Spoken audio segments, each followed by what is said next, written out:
Hello friends, welcome back to my channel. ಇವತ್ತು ನೋಡಿದ್ರೆ ನಾನು ಗವರ್ ಬಾಜಿ ಅಂತಾರಲ್ಲ ಮತ್ತು ಚೌಳಿಕಾಯಿ ಬಾಜಿ ಅಂತಾರಲ್ಲ ಅದನ್ನು ಯಾವ ರೀತಿ ಮಾಡೋದಂತ ತೋರಿಸ್ತೇನೆ ಫ್ರೆಂಡ್ಸ್. ತುಂಬಾ ಟೇಸ್ಟಿಯಾಗಿ ಬರ್ತದೆ ಈ ರೀತಿ ಮಾಡಿದರೆ.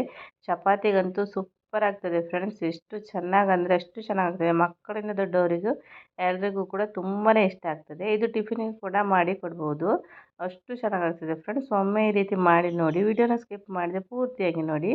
ಫಸ್ಟಿಗೆ ನಾನು ಇಲ್ಲಿ ಒಂದು ಪ್ಯಾನ್ ಇಟ್ಕೊಂಡಿದ್ದೇನೆ ನೋಡಿ. ಅದಕ್ಕೆ ಒಂದು 2 ಟೇಬಲ್ ಸ್ಪೂನಷ್ಟು ಎಣ್ಣೆ ಹಾಕ್ಕೊಂಡಿದ್ದೇನೆ. ಎಣ್ಣೆ ಚೆನ್ನಾಗಿ ಬಿಸಿಯಾದ ನಂತರ ಇದಕ್ಕೆ ನಾನು ಜೀರಿಗೆ ಉಂಟಲ್ಲ ಅದನ್ನು 1 ಟೇಬಲ್ ಸ್ಪೂನ್ ಹಾಕಿದ್ದೇನೆ. ಮತ್ತು ಶುಂಠಿ ಮತ್ತು ಬೆಳ್ಳುಳ್ಳಿ ಉಂಟಲ್ಲ ಚಿಕ್ಕ ಚಿಕ್ಕ ಪೀಸಕ್ಕೆ ಕಟ್ ಮಾಡಿ ಹಾಕ್ಕೊಂಡಿದ್ದೇನೆ. ಈಗ ಇವೆರಡನ್ನು ಚೆನ್ನಾಗಿ ಫ್ರೈ ಮಾಡ್ಕೊಳ್ಬೇಕು. ಇದು ಫ್ರೈ ಆದ ನಂತರ ಇದಕ್ಕೆ ನಾನು ಒಂದು 2ರಿಂದ 3 ಎಸಳು ಕರಿಬೇವಿನ ಎಲೆ ಕೂಡ ಹಾಕ್ಕೊಂಡಿದ್ದೇನೆ. ಕರಿಬೇವಿನ ಎಲೆ ಹಾಕಿದರೆ ಸ್ಮೆಲ್ ತುಂಬಾ ಚೆನ್ನಾಗಿ ಬರ್ತದೆ ಫ್ರೆಂಡ್ಸ್ ಬಾಜಿನದ್ದು. ಮತ್ತು ಕೊತ್ತಂಬರಿ ಸೊಪ್ಪು ಉಂಟಲ್ಲ ಅದನ್ನು ಕೂಡ ಹಾಕ್ಕೊಂಡಿದ್ದೇನೆ ನೋಡಿ. ಈ ರೀತಿ ಫಸ್ಟಿಗೆ ಕೊತ್ತಂಬರಿ ಸೊಪ್ಪು ಹಾಕಿದರೆ ತುಂಬಾ ಚೆನ್ನಾಗಿ ಬರ್ತದೆ ಟೇಸ್ಟು. ಓಕೆ, ಈಗ ಕೊತ್ತಂಬರಿ ಸೊಪ್ಪು ಕರಿಬೇವಿನ ಎಲೆ ಎಲ್ಲ ಫ್ರೈ ಆಗಿದೆ. ನೆಕ್ಸ್ಟಿಗೆ ಇದಕ್ಕೆ ನಾನು ಒಂದು ಮೀಡಿಯಮ್ ಸೈಜಿನ ಈರುಳ್ಳಿಯನ್ನು ಹಾಕ್ಕೊಳ್ತಾ ಇದ್ದೇನೆ. ಈರುಳ್ಳಿ ಜಾಸ್ತಿಯಾಗಿ ಹಾಕ್ಕೊಳ್ಬಾರ್ದು, ಸ್ವಲ್ಪ ಒಂದು ಹಾಕಿದರೆ ಸಾಕಾಗ್ತದೆ. ಮೀಡಿಯಮ್ ಸೈಜಿನ ಈರುಳ್ಳಿ ಹಾಕಿದರೆ ಸಾಕಾಗ್ತದೆ.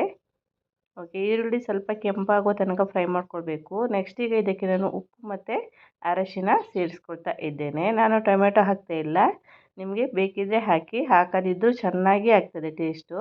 ನಾನು ಟೊಮೆಟೊ ಸೇರಿಸ್ತಾ ಇಲ್ಲ ಫ್ರೆಂಡ್ಸ್, ಖಾಲಿ ಈರುಳ್ಳಿ ಮಾತ್ರ ಹಾಕ್ಕೊಳ್ತಾ ಇದ್ದೇನೆ. ಓಕೆ, ಇಷ್ಟನ್ನು ಚೆನ್ನಾಗಿ ಫ್ರೈ ಮಾಡ್ಕೊಳ್ಬೇಕು. ಈಗ ಚೆನ್ನಾಗಿ ಫ್ರೈ ಆಗಿದೆ ನೋಡಿ. ನೆಕ್ಸ್ಟಿಗೆ ಇದಕ್ಕೆ ನಾನು ಚೌಳಿಕಾಯಿ ಉಂಟಲ್ಲ ಅದನ್ನು ಹಾಕ್ಕೊಳ್ತಾ ಇದ್ದೇನೆ. ಇನ್ನು ನಾನು ಚಿಕ್ಕ ಚಿಕ್ಕದಾಗಿ ಸ್ವಲ್ಪ ಉದ್ದುದ್ದಾಗಿ ಕಟ್ ಮಾಡ್ಕೊಂಡಿದ್ದೇನೆ ಫ್ರೆಂಡ್ಸ್. ಈ ರೀತಿಯಾಗಿ ಕಟ್ ಮಾಡಿದರೆ ಚೆನ್ನಾಗಾಗ್ತದೆ. ಇದನ್ನೀಗ ನಾನು ಎಣ್ಣೆಯಲ್ಲೇ ಫ್ರೈ ಮಾಡ್ಕೊಳ್ತೇನೆ, ನೀರೇನು ಸೇರಿಸೋದಿಲ್ಲ, ಹಾಗೆ ಫ್ರೈ ಮಾಡ್ಕೊಳ್ತೇನೆ. ನೀರು ಹಾಕುವುದಿದ್ರೆ ಚಪ್ಪೆ ನೀರಲ್ಲ, ಬಿಸಿ ನೀರು ಹಾಕ್ಕೊಳ್ಬೇಕು. ನೀರಿನ ಅವಶ್ಯಕತೆ ಇರುವುದಿಲ್ಲ, ಇಷ್ಟರಲ್ಲೇ ಸಾಕಾಗ್ತದೆ. ಎಣ್ಣೆಯಲ್ಲೇ ಚೆನ್ನಾಗಿ ಫ್ರೈ ಆಗ್ತದೆ. ಈಗ ನಾನು ಲಿಡ್ ಕ್ಲೋಸ್ ಮಾಡಿ ಚೆನ್ನಾಗಿ ಫ್ರೈ ಆಗಲಿಕ್ಕೆ ಬಿಡ್ತೇನೆ. ಓಕೆ, ಫ್ರೈ ಆಗಿದೆ ನೋಡಿ. ಇಲ್ಲಿ ನೋಡಿ, ತುಂಬಾ ಚೆನ್ನಾಗಿರ್ತದೆ ಫ್ರೆಂಡ್ಸ್. ಚಪಾತಿ ಜೊತೆಗಂತೂ ಅಷ್ಟು ಚೆನ್ನಾಗಾಗ್ತದೆ. ಎಲ್ರಿಗೂ ಕೂಡ ತುಂಬಾ ಇಷ್ಟ ಆಗ್ತದೆ ಈ ರೀತಿ ಮಾಡಿದರೆ. ಓಕೆ, ಈಗ ಚೆನ್ನಾಗಿ ಬೆಂದಿದೆ. ಈಗ ನೆಕ್ಸ್ಟಿಗೆ ಇದಕ್ಕೆ ನಾನು ಮಸಾಲೆ ಏನೇನು ಹಾಕ್ತೇನೆ ಅಂದರೆ 1 ಟೇಬಲ್ ಸ್ಪೂನ್ ಆಗುವಷ್ಟು ಧನಿಯಾ ಪೌಡರ್, ಮತ್ತು ಖಾರಕ್ಕೆ ಮೆಣಸಿನ powder, 1 table spoon garam masala, ಒಂದು ಅರ್ಧ ಟೇಬಲ್ ಸ್ಪೂನಷ್ಟು ಜೀರಿಗೆ ಪೌಡ್ರ್ ಹಾಕ್ಕೊಳ್ತಾ ಇದ್ದೇನೆ. ಮತ್ತು ಇದೇನೆಂದರೆ ನೆಲಗಡಲೆ ಹುಡಿ ಉಂಟಲ್ಲ, ಇದನ್ನು ನಾನು ಹುರಿದು ನೆಲಗಡಲೆಯನ್ನು ಇಟ್ಕೊಂಡಿದ್ದೇನೆ. ಅದನ್ನು ಸ್ವಲ್ಪ ಪೌಡ್ರ್ ಮಾಡ್ಕೊಂಡಿದ್ದೇನೆ. ಜಾಸ್ತಿಯಾಗಿ ಪೌಡ್ರ್ ಮಾಡ್ಕೊಳ್ಬಾರ್ದು, ತರಿಯಾಗಿ ಇರಬೇಕು.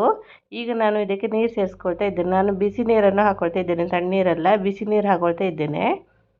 ನೆಲಗಡಲೆ ಹಾಕೋದ್ರಿಂದ ಟೇಸ್ಟ್ ತುಂಬಾ ಚೆನ್ನಾಗಿ ಬರ್ತದೆ.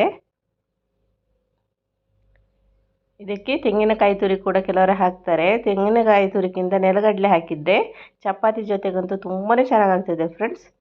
ಈಗ ಚೆನ್ನಾಗಿ ಮಸಾಲೆ ಎಲ್ಲ ಚೆನ್ನಾಗಿ ಹಿರ್ಕೊಂಡಿದ್ದೆ. ಒಂದು 2-3 ನಿಮಿಷ ಫ್ರೈ ಮಾಡಿದರೆ ಸಾಕು ಮಸಾಲ ಹಾಕಿದ ನಂತರ. ನೆಕ್ಸ್ಟ್ ಈಗ ಫೈನಲ್ ಆಗಿ ನಾನು ಮತ್ತೆ ಸ್ವಲ್ಪ ನೆಲಗಡಲೆ ಹುಡಿ ಹಾಕ್ಕೊಳ್ತಾ ಇದ್ದೇನೆ. ಈಗ ಗ್ಯಾಸ್ ಆಫ್ ಮಾಡ್ತೇನೆ ನಾನು ಫ್ರೆಂಡ್ಸ್, ಮತ್ತು ಕೊತ್ತಂಬರಿ ಸೊಪ್ಪು ಕೂಡ ಹಾಕ್ಕೊಳ್ತೇನೆ. ಈಗ ನೆಲಗಡಲೆ ಹುಡಿ ಹಾಕಿ ಸ್ವಲ್ಪ ಮಿಕ್ಸ್ ಮಾಡಿ ಗ್ಯಾಸ್ ಆಫ್ ಮಾಡ್ಕೊಳ್ಬೇಕು. ಇನ್ನೂ ಇದನ್ನು ಫ್ರೈ ಮಾಡ್ಕೊಳ್ಬಾರ್ದು, ಆವಾಗ ತಿನ್ನಲಿಕ್ಕೆ ತುಂಬಾ ಚೆನ್ನಾಗಿರ್ತದೆ. ಒಮ್ಮೆ ಟ್ರೈ ಮಾಡಿ ನೋಡಿ ನೀವು ಯಾವ ರೀತಿ ಆಗ್ತದೆ ಅಂತ.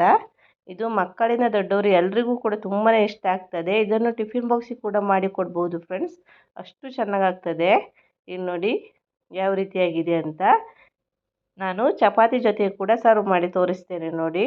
ತುಂಬಾ ಟೇಸ್ಟಿಯಾಗಿ ಫ್ರೆಂಡ್ಸ್, ನೀವು ಕೂಡ ಇದನ್ನು ಟ್ರೈ ಮಾಡಿ. ನಿಮಗೆ ಇಷ್ಟ ಆದರೆ ನನ್ನ ಈ ವಿಡಿಯೋ ಇಷ್ಟ ಆದರೆ ಪ್ಲೀಸ್ ಒಂದು ಲೈಕ್ ಮಾಡಿ, ಶೇರ್ ಮಾಡಿ, ಮತ್ತು ಕಮೆಂಟ್ಸ್ ಮಾಡಿ. ಹೊಸಬರಾಗಿದ್ದರೆ ಪ್ಲೀಸ್ ಒಂದು ಸಬ್ಸ್ಕ್ರೈಬ್ ಮಾಡ್ಕೊಂಡು ನೋಡ್ಕೊಳ್ಳಿ ಫ್ರೆಂಡ್ಸ್. ಮತ್ತು ಪಕ್ಕದಲ್ಲಿರೋ ಬೆಲ್ ಐಕಾನ್ ಪ್ರೆಸ್ ಮಾಡಿ. Thank you for watching.